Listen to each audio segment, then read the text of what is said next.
India boasts a vibrant and unique automobile landscape, marking its position as one of the world's largest and fastest-growing automobile markets. Despite approximately 100 million registered vehicles, the potential for growth remains significant and expansive. In comparison, more than 90% of households in the United States own a car, and in China, this figure stands at around 40%.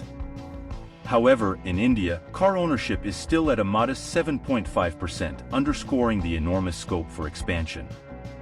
This vast potential has made India a magnet for global investments.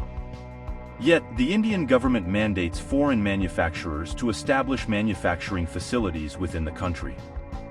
Without local production, substantial tariffs would render their business models unsustainable. This requirement is a key point of contention in the ongoing negotiations between Elon Musk's Tesla and the Indian government. Musk may soon regret his delayed entry into the Indian market. Meanwhile, another billionaire from Southeast Asia is poised to seize this opportunity.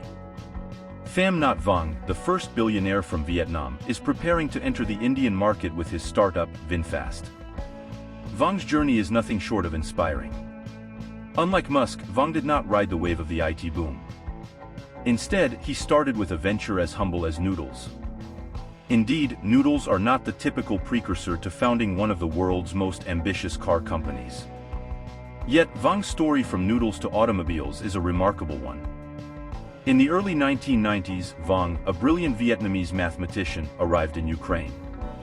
Coming from a modest background and having recently graduated from a Russian university, he opened a small noodle bar. His affordable meals quickly became popular among local students, leading him to establish a vast dried food business. Eventually, he sold his enterprise to Nestlé for $150 million. While many would have settled into a comfortable retirement at this point, Vuong ventured further. In the early 2000s, he delved into property and resort businesses in Vietnam, becoming the country's first dollar billionaire by 2015. Vuong's empire, Vingroup, expanded to include housing, shopping centers, resorts, theme parks, schools, universities, nonprofit hospitals, pharmaceuticals, AI, and big data. However, Vuong perceived a limit to the international growth potential of these ventures. Motivated by the challenge, he turned to automobile manufacturing with the ambition of making an international impact. Founding VinFast with no prior experience or infrastructure, his cars were showcased at the 2018 Paris Motor Show within just 2 years. VinFast has since transitioned to exclusively producing electric vehicles. The company has signed a Memorandum of Understanding (MOU) with the Tamil Nadu government, pledging an initial investment of approximately $500 million, around 4,160 Indian rupees crores, over the first 5 years. VinFast is constructing an EV manufacturing facility in Thoothukudi, aiming for an annual production capacity of 150,000 units.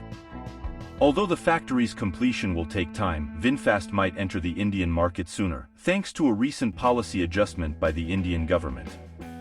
The policy allows automakers to import up to 40,000 electric vehicles at a rate of 8,000 cars per year, with a 15% duty, provided they commit to establishing manufacturing facilities in India with a minimum investment of 4,150 Indian rupees crores and commence production within 3 years. Additionally, these automakers must achieve a 30% domestic value addition within 3 years, increasing to 50% by the 5th year. VinFast plans to introduce its global product, the VF3, a 3-door microcar, to the Indian market.